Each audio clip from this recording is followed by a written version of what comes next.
வீட்லேயே சூப்பர் சாஃப்டான ஸ்பாஞ்சியான கேக் வந்து எப்படி செய்கிறதுன்னு பார்க்கலாம். இது வந்து கோதுமை மாவில் தான் செஞ்சுருக்கு. சர்க்கரை போட கிடையாது, மைதா சேர்க்க கிடையாது, எசன்ஸ் கூட தேவையில்லை.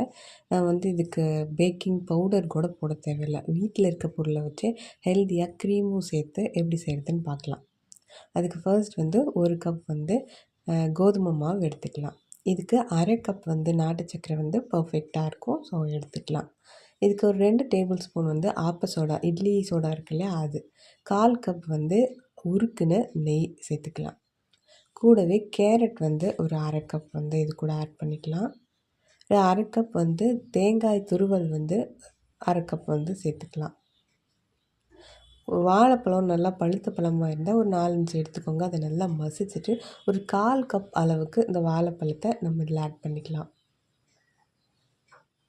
ஸோ எல்லாத்தையும் நல்லா மிக்ஸ் பண்ணி எடுத்துக்கலாம். 1 கப் கோதுமை மாவுக்கு 3/4 கப் வந்து காய்ச்சி ஆற வச்ச பால் வந்து பர்ஃபெக்டாக இருக்கும்.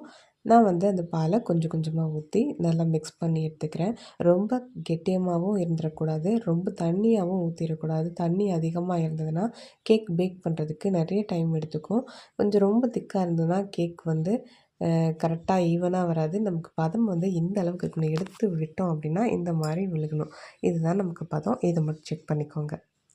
ஒரு ஒரு பாத்திரத்தில் டிஃபன் பாக்ஸில் எண்ணெய் மட்டும் அப்ளை பண்ணிவிட்டு அந்த மாவு ஊற்றிட்டு வெயிட்டான இண்டோலியம் பணியாரக்கல்லில் வச்சுட்டு ஒரு மூடி போட்டு மேலே வெயிட் வச்சுட்டேன். அடுப்பு பார்த்திங்கன்னா இந்த அளவுக்கு, அதாவது மீடியமாக நமக்கு வந்துச்சுன்னா பர்ஃபெக்டாக இருக்கும். இந்த மாவு பொறுத்தளவுக்கு 40லேருந்து 45 நிமிஷம் விட்டு நம்ம வெந்ததுக்கப்புறம் கத்தி விட்டு எடுத்து பார்த்தோன்னா ஒட்டாமல் வரணும்.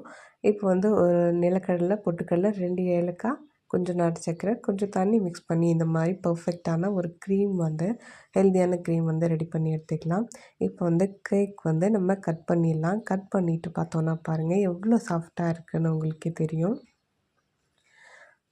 ஸோ இதில் வந்து பார்த்திங்கன்னா இந்த எசன்ஸ், இந்த ஃபுட் கலர் நம்ம எதுவுமே சேர்க்க கிடையாது. ரொம்ப ஹெல்த்தியான நம்ம வெஜிடபிள்ஸ்லாம் ஆட் பண்ணி செஞ்சுருக்கனால ரொம்ப ஹெல்த்தியான கேக் வந்து இந்த மாதிரி குழந்தைங்களுக்கு தாராளமாக செஞ்சு கொடுக்கலாம். கண்டிப்பாக இந்த வீடியோ ட்ரை பண்ணி பார்த்துட்டு இதுக்கான கமெண்ட் எனக்கு பண்ணுங்கள். அடுத்த நெக்ஸ்ட்டு வந்து நம்ம நல்ல ஒரு ஹெல்த்தியான ரெசிப்பியில் பார்க்கலாம்.